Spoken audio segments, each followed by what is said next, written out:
And we're live. How you doing? Pretty good, buddy. How about yourself? Not bad. Really excited right now. Well, I guess we'll start with the introduction. This is the Common Man Show.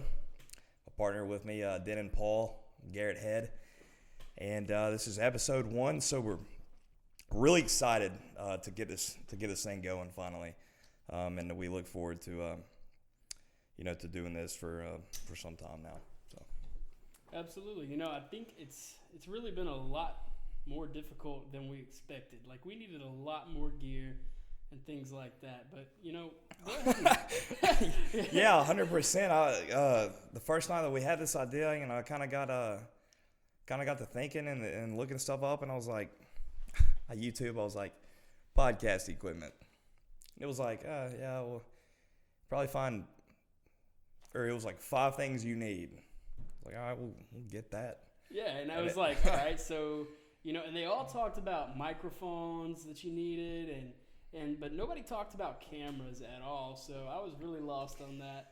Yeah, because, most podcasts aren't video podcasts, is what, Well, that's no fun at all. So tell them about the show. I mean, what are we here for? What's our name, Oh, this is, have we already introduced it? No, yeah. So the name that we came up with and decided on is called the Common Man Show, and as we do more episodes and bring people on as guests, or kind of just having everyday conversations of everyday people, no different than us, but on the other side of that spectrum, maybe have people that are the complete opposite, the outliers. And just getting different perspective on things that you might not think about. Taking a second to ponder on maybe the life experiences or the thoughts and ideas of other people.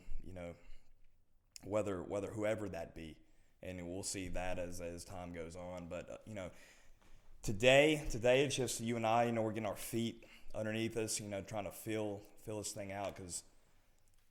Obviously, neither one of us has ever done a podcast before, so I'm gonna say it again. I'm excited.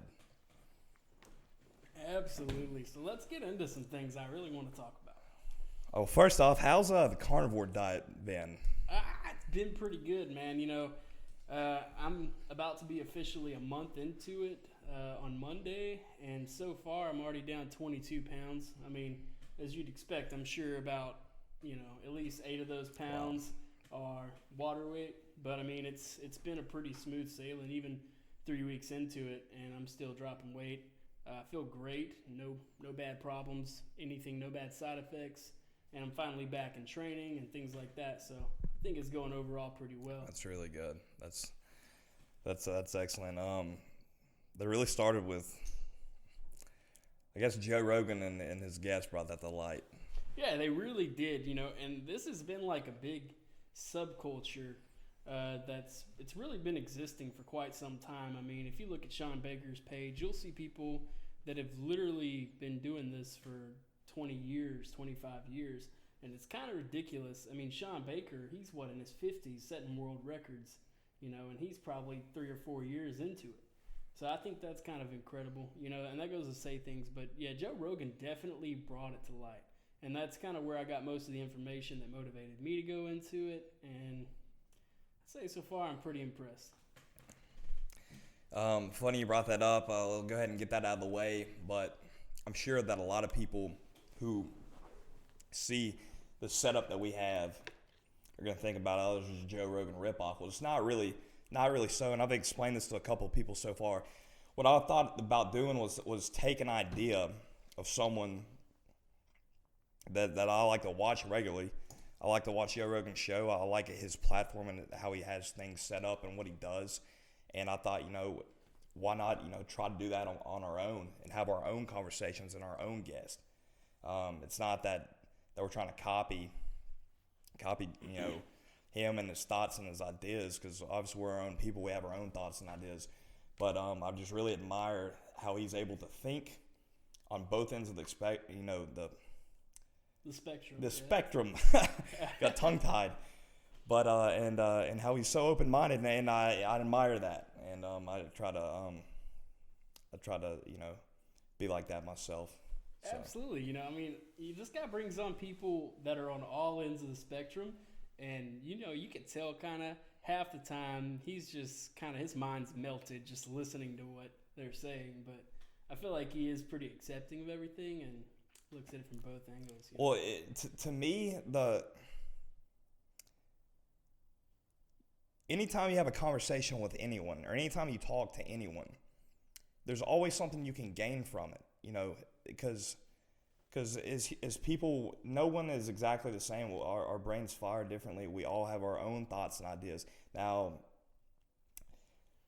do we have some similarities? Yes, of course. But you can always gain something from open-mindedness and talking to anyone. That's how you build relationships. That's how you gain. That's how you get smarter. I mean, the list goes on. But I feel like part of that's very true. But there's a big problem going on today where we're in a very bipartisan just culture in general. People can't have different opinions and still get along. Yeah, that's pretty apparent. Yeah, and it's like one of my best friends, right? We have the 100% total opposite views on literally everything. And we'll sit around and debate it all day and never get mad. But I feel like the biggest majority of the population these days can't do that because they hate someone based on their ideas. You know what I mean? Mm-hmm. Or they're not. It's that different ideas. They're not willing to accept them, and they completely shut them down. And it's that way because maybe they're scared that it's targeting their own ideas. That they think, oh well, if I give this a chance and this is right, then what I believe is completely wrong, and they feel maybe set back by it. You think so? They feel threatened by something that's different than them. I feel like that's where a lot of the fear comes from, is just something that you don't understand. Mm-hmm. I feel like if you look back through history, of really you could pick anything, and that's could be pinpointed. Absolutely, and I think that's always going to be a cultural pressure where we're expected to conform to, this majority, this loud majority. But I mean, in reality, I think it's a lot better for everybody if people can have different ideas. Because if you get into that hive mind state as an entire society, then that's going to hinder a lot of developments. For sure. Well, I'm gonna go ahead and take this time to give a shout out to Dylan Fraley. Tomorrow he starts his journey for 100-mile race. What time is it right now? Is it 10 o'clock yet? It's 9:42. It's 9:42. Well, he starts at 6 a.m. and he'll be running about 20 so hours straight, and that is just absolutely incredible. It's really quite bizarre to wrap your mind around it. And that's a really fast time. I mean, there's a good chance that he's going to be running for 24 hours straight. Mm-hmm. Like if you run that 100 miles in 20 hours, I think that's actually like a really, really, really high score. Yeah, you want to get I'd like to know what the fastest time on a 100-mile race is. Can we get a fact check? I don't think we can get a fact check. Fact check on a 100-mile race, the time, please. I actually looked. 11 hours and 19 minutes. 11 hours? Bullshit. It's averaging. Bullshit. Nobody's run the 100 miles in 11 hours. Who did that? Flash? Per mile. Wait, are you serious? You do that in a dune buggy? Who's it say it is? Zach Bitter. Okay, well, I'm going to look that up myself, but we'll 11 hours, we'll take that with a grain of salt. Yeah, definitely. That's after running 100 miles in 11 hours, it changed his name to Zach Brittle officially. That sounds a little bizarre. Yeah, I'm not seeing it. But, so, I mean, I think everyone that we're supposed to meet, and we're actually going there, and we're gonna try and show some support, maybe get some footage, something like that. But everyone said they're rallying up at the start-finish line, and I think he said that he's expecting to come through around lunch, at around 12:30. Because it's he's doing a 38-mile loop and then two 31-mile loops. Exactly. And I think he also said after the 12:30-ish rendezvous, he'll be coming in around 6:30 p.m. That's just insane, you know? What? I've read a book before. I don't know if you've heard of a guy named David Goggins. David Goggins is absolutely an inspiration. It should be an inspiration to every human being alive. Absolutely. I mean, I read the guy's book. Love He's the guy. How's he human? You know, he's amazing. I'd love to meet him.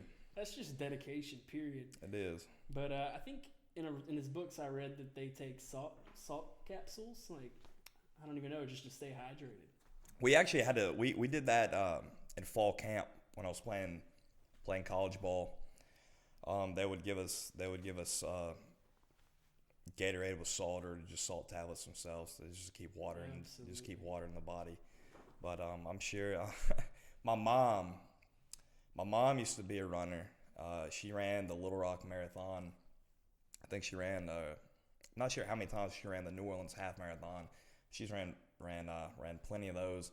But she told me that they have sometimes they'll have beer stations set up so you can get your carbohydrates in. Really? Yeah. Huh. Actually, I know that's true. I know they have that for a lot of races, but yeah, that's. Well, I mean, you could probably tell by looking at me that I haven't been running in a while. But I did do one distance race when I was in high school, and it was the Spartan race. It was a Spartan Beast, so it was 13 and a half miles in, like, kind of a more desertous area of, like, Texas. Yeah, well, that was around the same time you were in the Army, too, though. No, it was before. I was in high school. Yeah, I mean, but in a close time period, yeah. Yeah, I'd say so. Within a few years. But it was actually a really, really cool experience because, you know, I really didn't have any business being there. I wasn't in the greatest running shape, right? But I showed up, and I somehow got stuck in line with a super awesome group. They're called the Sheepdogs, right? So we were running with two guys that were wounded warriors, and one, like, was missing a leg, like, full on, and the other was missing an arm. And these guys did the entire race that way. I mean, they pushed through. It was hard to help them. I mean, until we got to about the 11-mile marker, and I decided to run with these guys because I thought it was awesome, right? And here I am, just a high school kid. They're wondering what I'm doing. I don't even have running shoes. I'm running this thing in, like, Chuck Taylor's Converse. They were all freaking out. And it was just, they were awesome. I mean, the guy's legs started coming off a lot near the end, and that was kind of a problem. But that's also where I drank my first beer.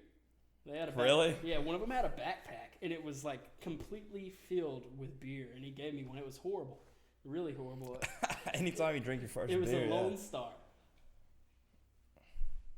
It's some Texas beer. He said it was the only thing that wasn't sold out at the gas station.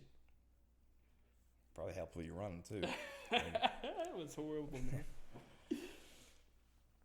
That's wild, man. But talking about a wounded warrior is one of the best organizations out there, in my opinion. It's so incredible what they do for people who deserve so much, you know. Absolutely, buddy.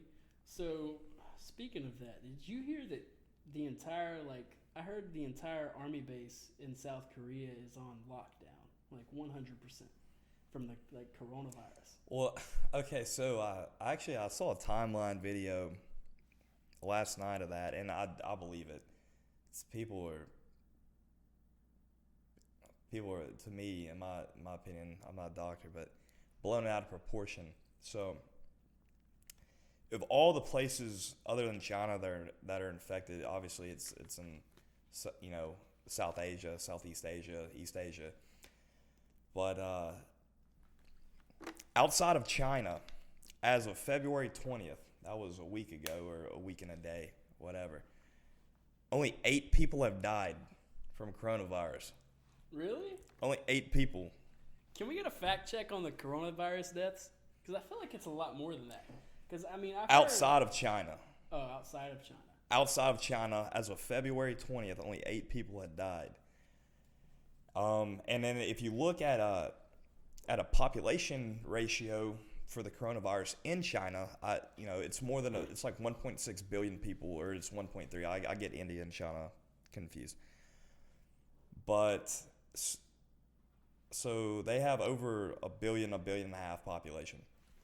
And I'm not trying to come for China, but I don't think we're supposed to live that densely with one another.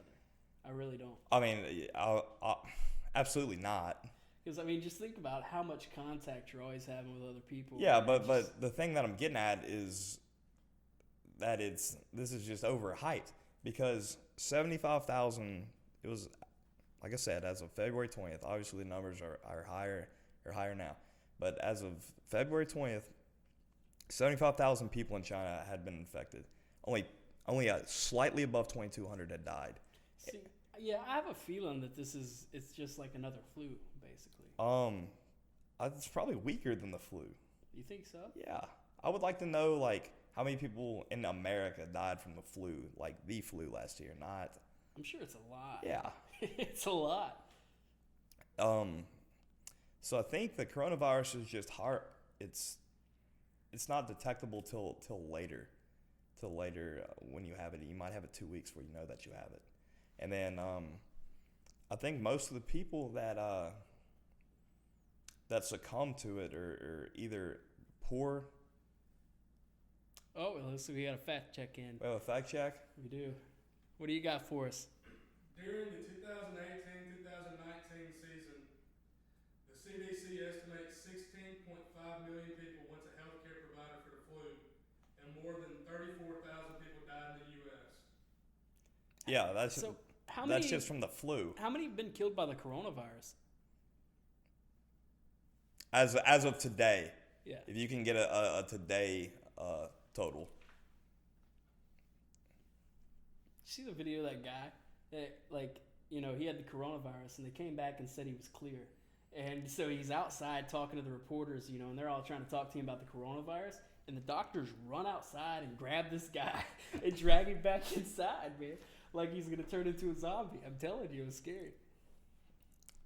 I did see something on Fox News where this guy and his kid, they had both been tested for coronavirus twice, were negative both times. And the dude, like, coughed a couple times on this interview. And then pretty much got interrogated. He was like, so do you have the coronavirus? He was like, no, it's probably just coughing from nerves. He was like, interesting. Like, leave this dude alone, man. All right, we got another fact check in.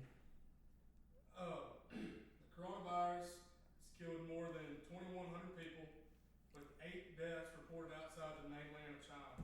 See. It has infected more than 76,000 people, with over 1,000 cases outside China. But I saw a video, man. Like, the Chinese government is literally just kidnapping these people, putting them in apartments, and, like, welding the door shut. I mean, like, that's what I saw. I could be wrong. I could be completely wrong. I mean, I didn't see that, but I don't doubt it. They're just trying to quarantine. I just know what the big deal is. I don't understand. Okay, something else I found interesting. Do you remember Ebola? Yeah. Okay, well, Ebola started in Central Africa, then spread to West Africa, and wherever it was, I think the weakest death rate was 40%, and it got as high as 90 and upwards of 95% or wherever it was. Really? And and then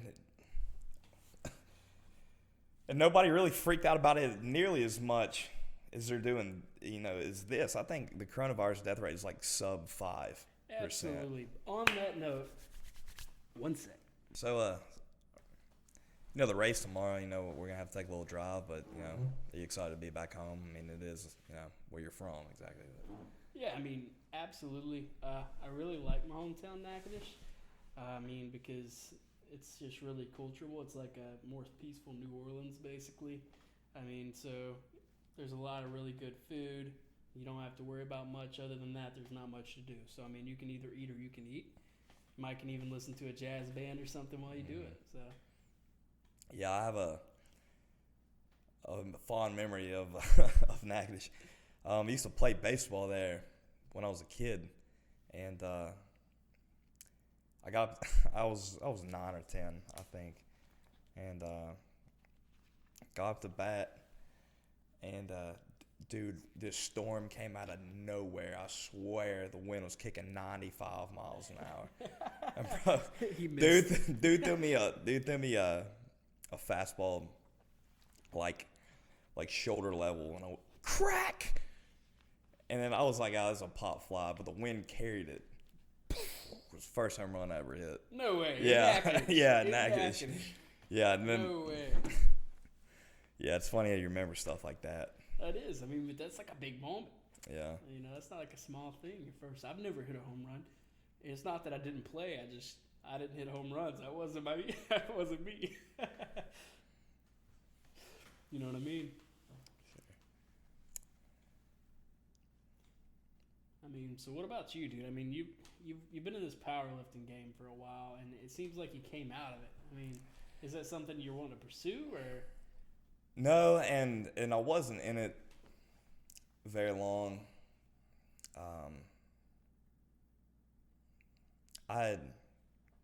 So it all started. My senior year of high school.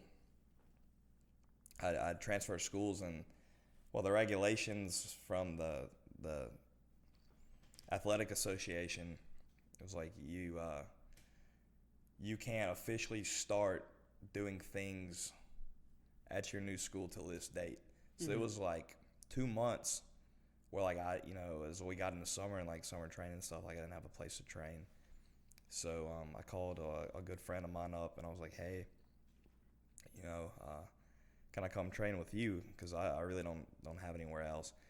And well, that guy, and he'll be on the show at some point, him and his father, I hope, which was my coach, was Christian Dunn, and he was the #1 powerlifter in America coming out of high school. No way. Yeah, and his brother set world records. I mean, what more can you say about that? Than his dad is probably one of the best powerlifting coaches in America, and that's no bias. That's how it is. And so that summer, I really started working on strength a lot, and the gym kind of felt like home. And anyway, I got back in. Time came. I got back into footballs with my new team, and as time goes on, I got graduated high school, got into college. I was still working out there, and doing powerlifting style workouts, and then I decided that I wanted to go play college football, and I had moved, came back home, and in August I really wanted to do it competitively. Started training, and just life got in the way with school or work or whatever, and I wasn't going to hit my targets that I wanted, my goals I had set, and I kind of wanted to get into other things, and I still train a lot with like the style of powerlifting. I don't really do like bodybuilding style workouts. It's I really still do a lot on strength, but I didn't ever kick off the competition of powerlifting off the ground. Not for me. I didn't compete, but I've been trained. So how was college football? Because you kind of touched on that, and I don't think we've ever really talked much about it. I played one season, and I definitely don't regret it at all. It was one of the best things I ever did. And still with the relationships I have with all my old teammates, I wouldn't trade that. But I got hurt really bad. Actually, I didn't play football my senior year. Because I broke my leg and I tore my ankle up really bad. So I had my first surgery. I missed football season. That had my second surgery 5 months later, I think. And then went to college, or when I started playing football, went through spring. Spring was good. Got my feet back underneath me because it had been a while since I put pads on, and or done anything really football related. And then went to summer and trained. I worked really hard. And then fall camp, it was like the third scrimmage. Like we were almost done with fall camp, and I got hurt again. And I had bone spurs. I had parts of my bone in my leg that had chipped off and died because the marrow in it was no good anymore. And then they had splintered off, and then those pieces had splintered off, and it was tearing my ankle up. Like every step I took, dude, I felt like knives were in my ankle. I was like, this is terrible. I went to the doctor. Well, they had to cut that out, get those shards out, and actually they had to repair another ligament that I had tore. And I had my third surgery. Missed the season. Went back into spring. I was rehabbing, working hard, and I had sprained it 2 more times pretty bad, and after that second time, I kind of called it quits, and I walked away from it, and I was really at peace with it. I didn't feel like what I was doing was bad, because I was looking out for my health. I didn't want to be crippled walking around, with 4 ankle surgeries. So, but all in all, it was an amazing experience that I'll always be grateful for. I'll never look back on it and say I wish I hadn't done it. Mm-hmm. And that's it's a really unfortunate circumstance, but there are a lot of guys who have a lot of potential in the sport, and they get injured and then they lose value, so then they can't go and play for the NFL. And I think that's one of the biggest factors in the big debate of whether or not college athletes should be paid. I mean, do you have any opinion on that? Because I know it's a big topic. Yeah, it's got a lot of points, man. I mean, not really for us, because we're kind of at the. People think like D3, which is the league that I played in, is at the bottom of the food chain, which it is as far as people in the stands and stuff, and there's some, but we still have very good players. I mean, 100%, and there's still very good football that gets played. But I feel as far as like the people who watch college football, I mean, it's on the highest pedestal, right? It's literally watched basically more than I would say college football is watched more than any other sport, professional or college. I really believe that. I would I have to do my own research on that for the numbers, but if we look back a few years, when Johnny Manziel was at kind of his height, I wonder how much money Adidas made off of selling his jersey. It didn't have the name on the back, but it was still, everybody knew this was Manziel's jersey, number 2. Yeah. Didn't get a cent of it. I think that's wrong. Absolutely. I think when companies use the likeness, right, of a player and they don't get any of it, and you're pretty much stealing their name. Absolutely. You're completely right on that. I mean, the colleges might not be responsible, but I feel like if a company is going to profit off of somebody else's greatness, they have to compensate that person. Yeah. I mean, no doubt. It's like, yeah, absolutely. It should be illegal. It should be. It really should be.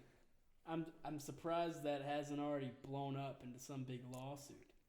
I think it will. I think it will. And I'm surprised, I feel like think about LeBron James, right? Say, if that guy went to college, just his performance and the publicity, how much those companies would have made off of him. Yeah, well, with whatever college he would have picked, yeah. Hypothetically. And he would have got nothing for it.